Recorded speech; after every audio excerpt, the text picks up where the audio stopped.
जो भी लोग जिस विचारधारा के विरोधी लोग हैं उनका काम रहता है कि उनके मुकाबले जो भी अपना विचारधारा आ रही है उसको किस तरीके से हम उसको जो कंडेम करके खत्म करें। और वही कारण रहा है कि बुद्ध जब बौद्ध धर्म हमारे यहाँ आया तो उसके तमाम टर्मिनोलॉजी को, तमाम शब्दों को इस तरीके से एकदम मजाक का पात्र बना दिया गया कि अपना बुद्ध धर्म में यहाँ से जहां से पैदा हुआ था वहां से उसका भी लोप हो गया। और वही स्थिति है कि मार्क्सिज्म की भी जो तमाम टर्मिनोलॉजी है उसको इस तरीके से वो व्याख्यायित करके वो उसका नरेशन करके उसका ऐसा मजाक उड़ा दिया जाता है। अच्छा, जबकि सही बात यह है कि ये जो हमारी सबसे बड़ी जो हमारी पद्धति है, अपनी डेमोक्रेटिक प्रोसेस है कि वाद प्रतिवाद संवाद। वाद प्रतिवाद संवाद का मतलब होता है कि आप निरंतर आप बातचीत करते रहिए, लेकिन ये सरकार, ये सिस्टम प्रश्न उठाने को ही अनुशासनहीनता करार कर देता है, देशद्रोह करार कर देता है।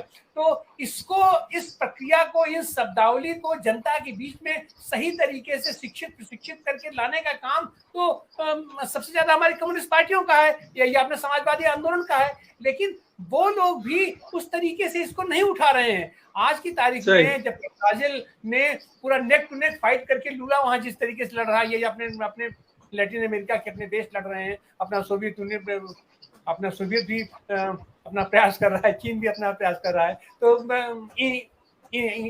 इन सारे संदर्भों में आप भारत के लिए, भारत के नागरिकों के लिए, यहाँ के पूरे पॉलिटिकल सिस्टम के लिए आप क्या संदेश देना चाह रहे हैं?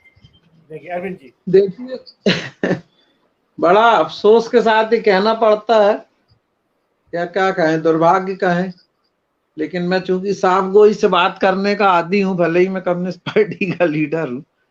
मैं, देखिए आप कि जहां आप दक्षिण पंथ की राजनीति को देखेंगे तो वो बड़ा एकजुट होके और पूरी ताकत के साथ, पूरा जिसको बोलते हैं ना कंसर्टेड एफर्ट और असॉल्ट करते हैं। मतलब उनमें भले ही कितने भी मतलब सहमति असहमति हो, लेकिन वो अपनी राजनीति को आगे बढ़ाने के लिए, विपक्ष की राजनीति या वामपंथ को कमजोर करने या खत्म करने के लिए पूरी ताकत के साथ, एकजुटता के साथ वो जो है हमलावर होते हैं, आक्रामक होते हैं, सक्रिय होते हैं और मैदान में जाते हैं।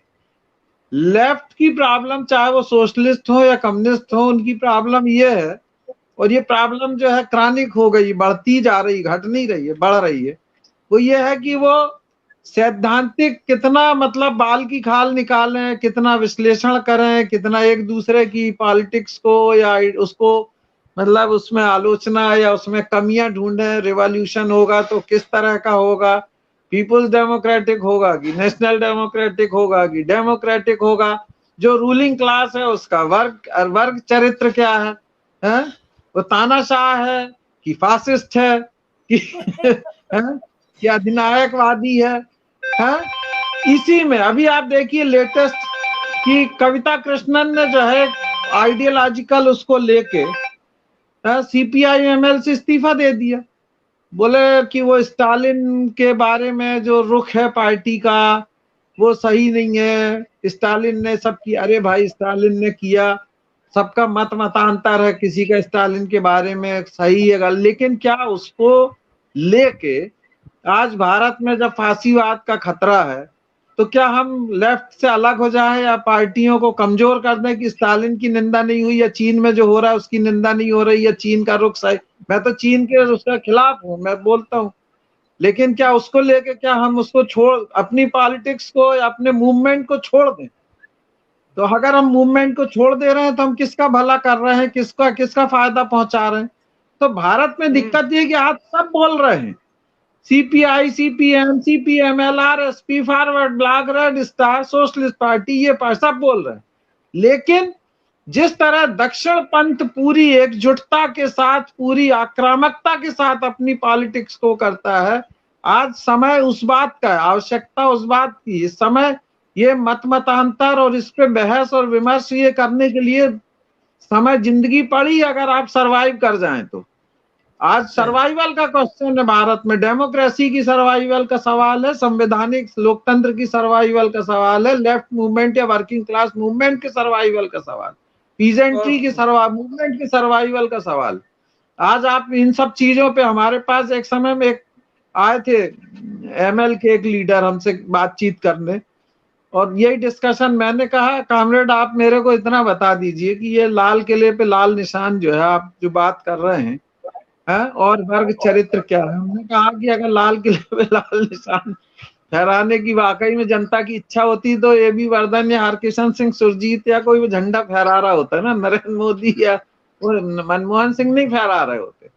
तब उसका वर्ग चरित्र क्या है, सत्ता का ये क्या है, क्रांति कैसी होगी। हमने क्रांति है कहाँ, where is the revolution in foresight, कहाँ दिख रही सामने क्रांति, कहीं दिख रही है क्या आज की तारीख में।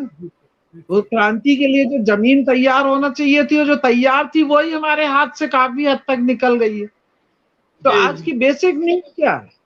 बेसिक नीड है कि कॉन्स्टिट्यूशनल डेमोक्रेसी को बचाया जाए। बेसिक नीड है कि धर्मनिरपेक्ष जो मूल्य है, संवैधानिक भी और सामाजिक भी और लोकता, उनको बचाया जाए। बेसिक नीड है कि जो कॉन्स्टिट्यूशन में अभिव्यक्ति की आजादी और धार्मिक स्वतंत्रता की आजादी है, बोलने की आजादी, उनको बचाया जाए। जब ये बचेंगे तब ना आप रिवॉल्यूशन करने की बात करोगे। तो ये हमारी जो वीकनेस है ना, एक्चुअली ये हम कोई अपनी आत्मालोचना नहीं करना चाहता। सबको लगता है कि हम लोग बिल्कुल सही है, सामने वाला गलत है, मगर ये एक्चुअली हम लोग इस बात को, हमारे लोग जो है पूरा लेफ्ट अक्रॉस दी बोर्ड है, वो सोशलिस्ट हो या कम्युनिस्ट हो या दूसरे हो, सभी इसी उसमें अपना। नहीं तो ऐसा नहीं है जैसा डॉक्टर सुनीलम ने बोला कि 37% वोट मिले हैं और 63% अपोजिशन है। तो ये 63% को आज क्या करना है, इनको जो रिप्रेजेंट करती पार्टियां, उनका क्या है आज बेसिक जिम्मेदारी? बेसिक जिम्मेदारी है कि जो 37% वोटर है उनको विन अवे करें और इनको हराएं, इनको कमजोर करें, इनको नेस्त नाबूद करें। फिर देखा जाएगा कि किस तरह की क्रांति होगी और किस तरह का समाजवाद होगा, पिंक होगा कि रेड होगा कि क्या होगा। आज का समय हमारा समाप्त हो चुका है।